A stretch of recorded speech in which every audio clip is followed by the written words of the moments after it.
গাছে এরকম মালটা ধরলে আর বাড়িতে যদি ছোট বাচ্চা থাকে তাহলে কি আর মালটাগুলো গাছে থাকে? বাবু তো প্রতিদিন বায়না করে যে ওকে মালটাটা তুলে দিতে হবে।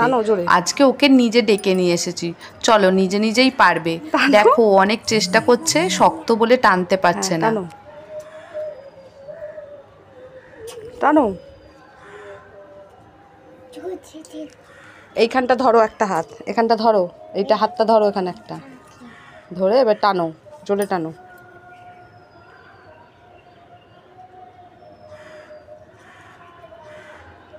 হচ্ছে না? ই বাবা, এই তো হয়েছে। আর ওটা পারতে হবে না, ওটা থাক, ওটা থাক, ওটা থাক এখন। হ্যাঁ ওটাও থাক থাক। এই দেখো, এইটা দেখো, ওয়াও, দেখাও একটু আমাদেরকে, দেখাও একটু। বাহ। আর আমার ছেলে কিন্তু লেবুর রস খেতে খুব ভালোবাসে, ও বেশিরভাগ মৌসুমি লেবুর রসই খায়। আর আমিও কোনোদিন মালটা জিনিসটা কীরকম লেবু সেটা কোনোদিন জানি না, খাইনি, এই প্রথম টেস্ট করব, তাও আবার নিজের গাছের। মালটাটা কাটার পর এত সুন্দর একটা মিষ্টি গন্ধ বেরোচ্ছিল, আমি তো গন্ধতেই পাগল হয়ে যাচ্ছিলাম।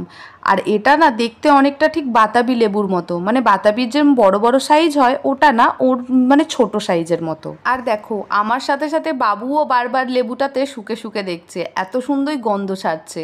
ছোটবেলা থেকেই বাবু যে ফলই দেখে না কেন সবকটা ফলকেই ও আপুল বলেই চেনে, মানে ও জানে কিন্তু যে এটা লেবু, কিন্তু তবু বলবে না, ও আপুলই বলে।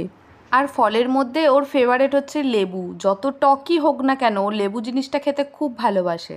হিসাব করে যেহেতু আমাদের গাছে 3টে মালটা ধরেছিল, একটা তো আমরা পেরে নিলাম, এখনো 2টো আছে, ওটা পুরো একদম হলুদ পাকা করব, তারপরে খাওয়া হবে। এটা তো বাবু জোর করছিল বলে তাই পেরে নিলাম। চলো, কথা বলতে বলতে মালটার রসটা আমি বের করে নিয়েছি, এবার বাবুকে খাওয়াই, দেখি বাবুর রিয়াকশনটা কি হয়। খাও গাছের আপুল, ভালো, ওখানে বলে দাও ভালো ভালো বলে, বলে ভালো ভালো ভালো, মজা মজা মজা মজা। আচ্ছা তো মজা, ওয়াও, মজা মজা, মজা মজা। চলো ভিডিওটা এই পর্যন্তই, দেখা হবে তোমাদের সঙ্গে পরের ভিডিওতে, ততক্ষণ টাটা।